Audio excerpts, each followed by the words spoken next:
So next up, and finally for this panel, we have Theoren Tolsma, who is from Surrey, British Columbia. He did his undergrad at the King's University, and he is now in his second year of his master's in philosophy at the Institute for Christian Studies in Toronto. Outside of philosophy, Theoren loves all arts, especially music. Here he is to present on thinking about space after COVID-19, health engaged architecture. Take it away. Thanks, Zach. I'm just first going to address my title. It's not exactly what I mean when I say that. It says after COVID-19, but I think maybe I was a little too optimistic when I was writing that, seeing as we're still kind of right in the midst of COVID-19. So it's really during COVID-19. And I'm talking about architecture, but kind of not really, because this is kind of more of a conceptual and more fundamental idea of space that I think kind of underlies architecture. But I'm not an architect or anything like that. So if you're expecting an architecture lecture, and I'm sorry, I probably will disappoint you. So the idea for this presentation kind of comes from a combination of three different experiences and conversations that I had over the summer and pretty much since the COVID-19 pandemic started. So it's first inspired by what I'm working on for school, which is right now I'm working through Maurice Merleau-Ponty's Phenomenology of Perception and studying phenomenology in general. So yeah, and also secondly, conversation with Austin.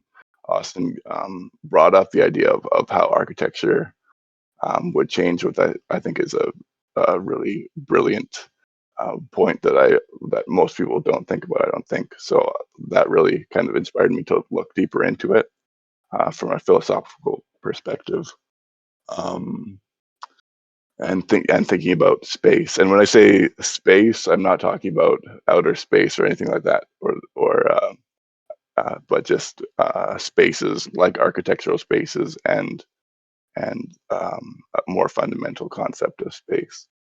And of course, COVID-19 and the experience of physical distancing and quarantine and being stuck inside a limited amount of spaces for a long time. And so I noticed, and I think a lot of people noticed that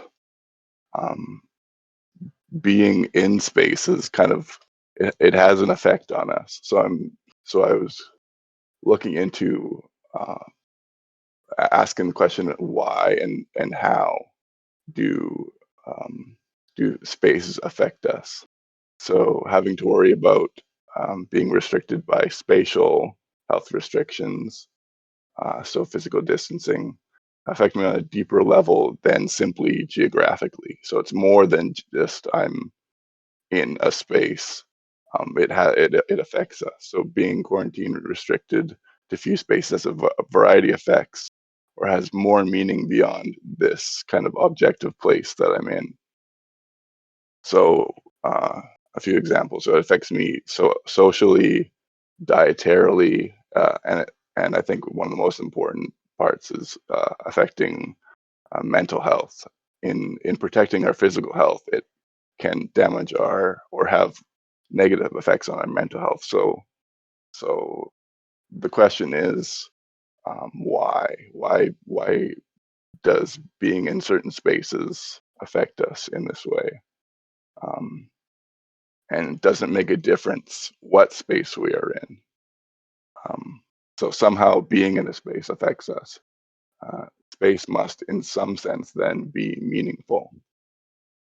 So to examine this phenomenon, we must go from concrete objects like our rooms, our spaces, the things in the room, to a more fundamental and more primordial space or spatiality, and then come back to the concrete again. So it would be helpful to gain a perspective on a certain conception of space and what that might mean for us. A common understanding of space is as a container ready to be filled with objects, or a distance between two objects, or even an object itself among other objects. This is what I would call a space or architectural space. However, there's another notion of space that is more primordial and more fundamental.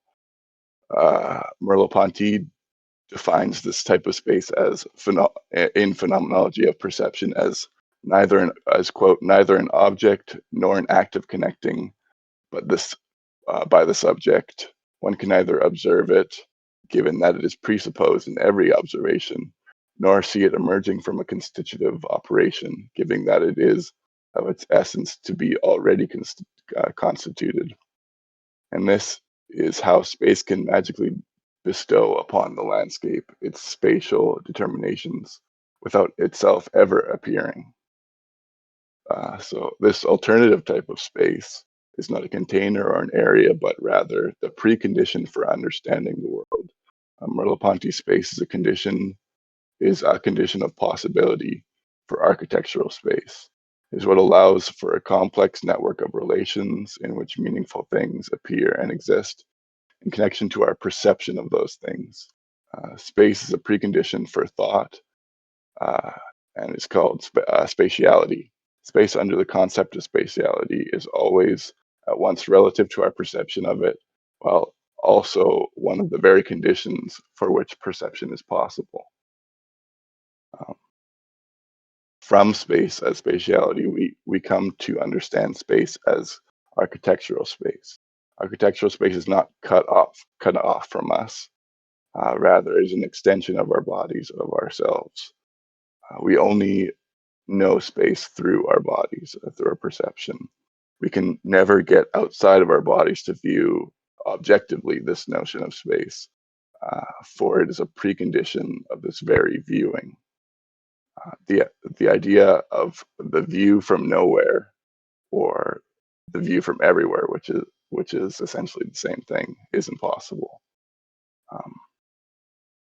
So it seems that Merleau-Ponty is taking the Kantian notion of space further, through Husserl and Heidegger, so that I not only cognize in spatial terms, but also within a world and within a horizon of meaning, restricted to my body and my body's ability to perceive things. So while we know space through our bodies, bodily immersion in it are constant relating to with space, we also relate to objects within and through space. For without objects and our perception of them, there would be no space. We do not perceive space apart from the objects within it, just as there's no consciousness apart from a consciousness of something. We operate within a space according to and in relation to objects within space that are imbued with meaning. Changing or rearranging objects consequently changes the meaning of a space, even if the change in meaning is infinitesimal. So why do spaces or a space, architectural space, affect us? It seems that it is in part because we understand the world spatially and we are immersed in a spatial world and spaces have meaning for us. So how are spaces meaningful? So thinking about objects and spaces, there is a double relation there. Spaces are meaningful in part because of the objects within them, and objects are meaningful in part because of the space in which they are immersed. So first, apart from our perception of objects, there's no space. A space is made up of things. To create a space, you need confinements, a wall, a ceiling, sides, a bottom, etc.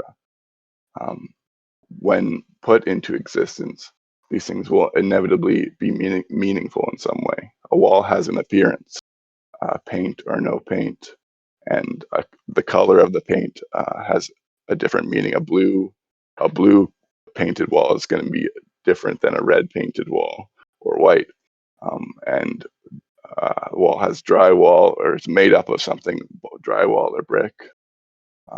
These some things are meaningful.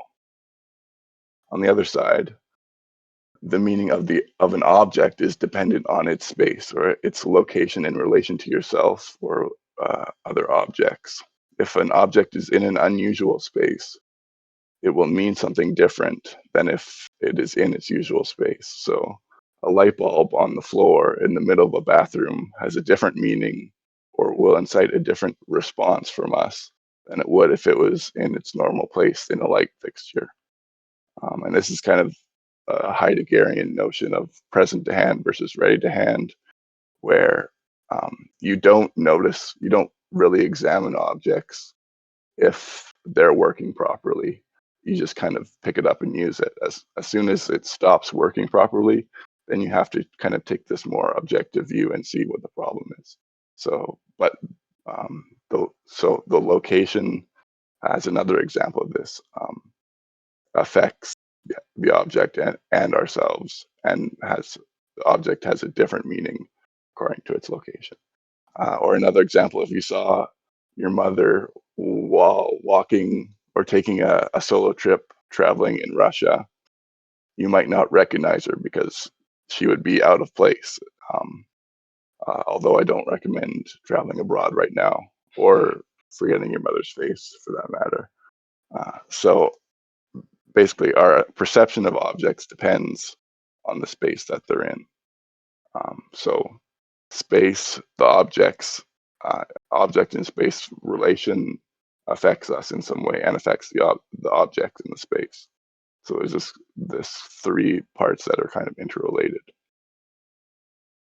We relate to objects and to others spatially. So into that kind of relation is also another person. So I think the coronavirus pandemic has made this very clear, this relation with other people as a spatial relation with other people. Being physically distant from others has made us change our behaviors. And so a change in behavior, which is the physical distancing, has now had effects that also change our behavior. And this change is a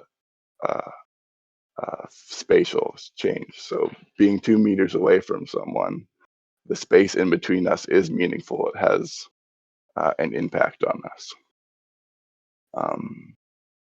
So some more questions. Why is it that I work better in some areas rather than others?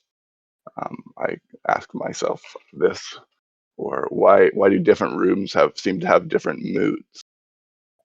It is in part because of our relationship with the objects in the room and their placement in space. It's a combination of the signification of the object itself plus its meaning within the space.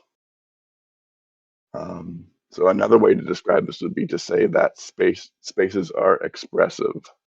They are living spaces in a double sense, in that we live in and through space, immersed in space, but also this space is meaningful, changing, and organic in a sense. It's mutually effective. So to conclude, I'll ask myself a few questions.